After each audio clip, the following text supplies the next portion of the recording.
नमस्कार, आप देख रहे हैं 4 PM और मैं हूं अभिषेक मिश्रा। एनडीए में बड़ा कौन है? एनडीए में रसूख ज्यादा किसका है? एनडीए में ताकतवर कौन है सबसे ज्यादा? एनडीए में भाव किसको सबसे ज्यादा मिल रहा है? जिस पार्टी के पास एक सांसद हैं उसको, या जिस पार्टी के पास 12 सांसद हैं उसको? एनडीए में भाव किसको ज्यादा मिल रहा है? जिसके अलग होने से कोई फर्क नहीं पड़ेगा उसको, या जिसके अलग हो जाने से केंद्र की सरकार मुश्किल में आ जाएगी, मोदी की सत्ता मुश्किल में आ जाएगी उसको? एनडीए में ज्यादा भाव किसको मिल रहा है? जिसके 4 विधायक हैं उसको, या जिसके 45 विधायक हैं उसको? यह बड़ा सवाल है। और एनडीए में बड़ा ज्यादा भाव किसको मिल रहा है?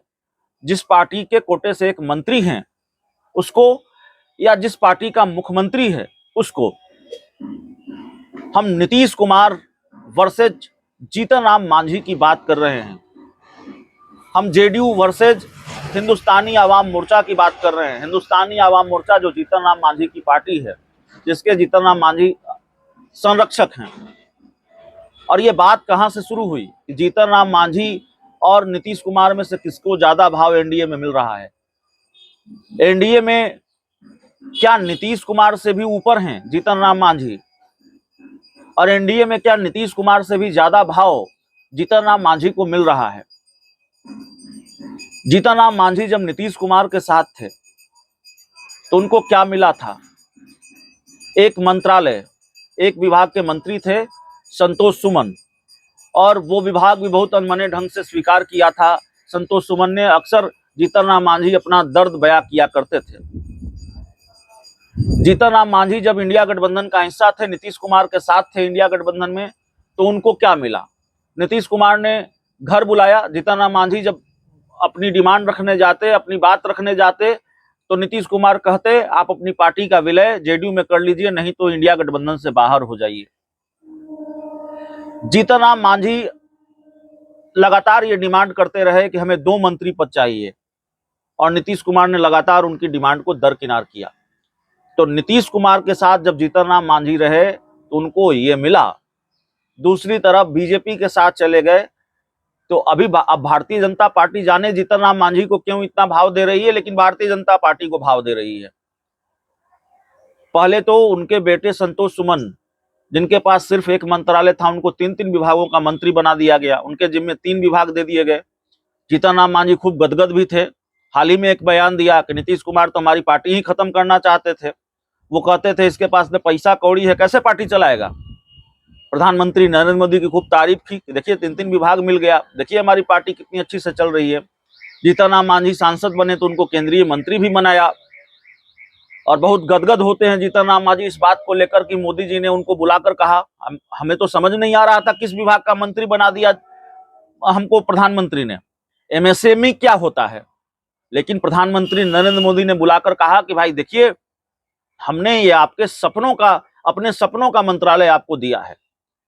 खूब गदगद होते हैं जीतन राम मांझी। तो जीतन राम मांझी को बहुत कुछ मिला बीजेपी के साथ जाकर, मिल रहा है। बीजेपी खूब प्यार लुटा रही है चिराग पासवान पर भी और जीतन राम मांझी पर भी। लेकिन नीतीश कुमार को क्या मिल रहा है? विशेष राज्य के दर्जे की मांग ठुकरा दी गई।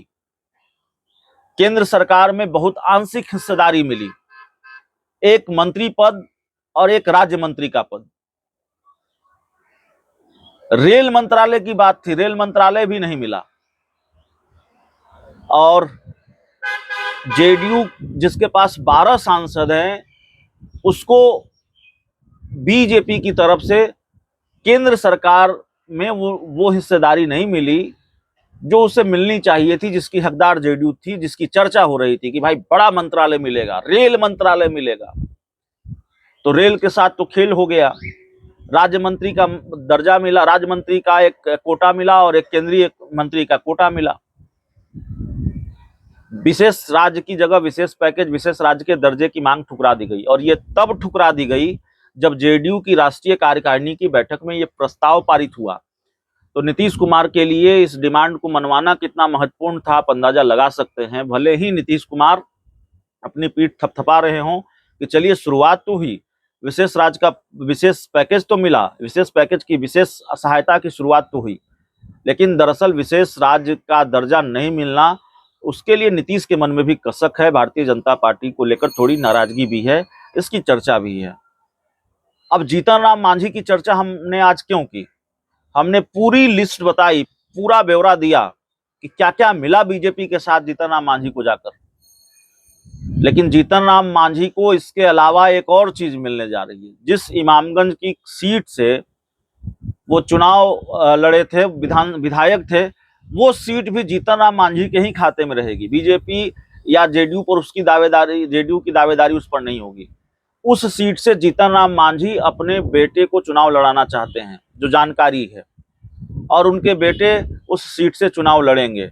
तो एक बेटे के पास 3 विभाग, नीतीश सरकार में मंत्री, जीतन राम मांझी सांसद, केंद्र सरकार में मंत्री, और अब एक और बेटे को एमएलए का टिकट, विधानसभा उपचुनाव का टिकट इमामगंज सीट से। तो जीतन राम मांझी पर मोदी की कृपा बरस रही है, चिराग पासवान पर मोदी की कृपा बरस रही है, और नीतीश कुमार पर बरस रही है कि नहीं बरस रही है, जरा आप सोच लीजिए, आप ही अंदाजा लगा लीजिए कि नीतीश कुमार पर मोदी की कृपा बरस रही है कि नहीं बरस रही है। जिस पार्टी के पास 12 सांसद, जो पार्टी महत्वपूर्ण भूमिका निभा रही है मोदी सरकार को बनाए रखने में, बचाए रखने में, और उस पार्टी की डिमांड को लगातार खारिज किया जाता है। एक सांसद वाले मांझी को भी एक मंत्री पद, और 12 सांसदों वाले जेडीयू को भी एक मंत्री पद। तो ये जेडीयू की डिमांड को किस तरह से खारिज किया, जेडीयू को कितना भाव बीजेपी दे रही है और मांझी को कितना भाव बीजेपी दे रही है। दूसरी तरफ जेडीयू की एक और डिमांड है 11 सीटों की झारखंड में। अब वो 11 सीटें जेडीयू को झारखंड में मिलती है कि नहीं मिलती है, वो भी देखना पड़ेगा। झारखंड में 11 सीटों की डिमांड जेडीयू कर रही है, और जेडीयू ने उन 11 सीटों को चिन्हित भी कर लिया है, कौन सी 11 सीटें जेडीयू को चाहिए। तो जो 11 सीटें जेडीयू को चाहिए, अगर वो सीटें जेडीयू को नहीं मिलेगी तो जाहिर है एनडीए में कड़वाहट बढ़ेगी। कितनी सीटों पर जेडीयू मानेगी, नहीं मानेगी, या सरयू राय के साथ चुनाव लड़ने का प्लान है।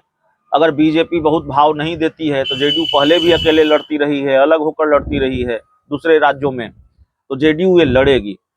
तो ये तुलना है, ये तुलनात्मक एक तरह से विश्लेषण है। जीतन राम मांझी को कितना भाव मिल रहा है एनडीए में, और नीतीश कुमार को कितना भाव एनडीए में मिल रहा है। नीतीश कुमार एनडीए सरकार के मुखिया जरूर हैं, एनडीए सरकार में मुख्यमंत्री जरूर हैं, लेकिन धीरे धीरे कैसे उनकी डिमांड को खारिज किया है, कैसे भारतीय जनता पार्टी ने उनको कम भाव दिया है। जीतन राम मांझी और चिराग पासवान को ज़्यादा भाव मिला है, उनकी डिमांड ज़्यादा पूरी हुई है। और विधानसभा का उपचुनाव है, और विधानसभा उपचुनाव में इमामगंज की सीट, ठीक है वो सीट हिंदुस्तानी आवाम मोर्चा की ही सीट थी, लेकिन उस सीट पर भी बीजेपी ने बिल्कुल जीतन राम मांझी पर यह फैसला छोड़ दिया है, वो चाहे जिसको उम्मीदवार बनाए। तो बहुत भाव मिल रहा है जीतन राम मांझी को एनडीए में। बहुत बहुत धन्यवाद।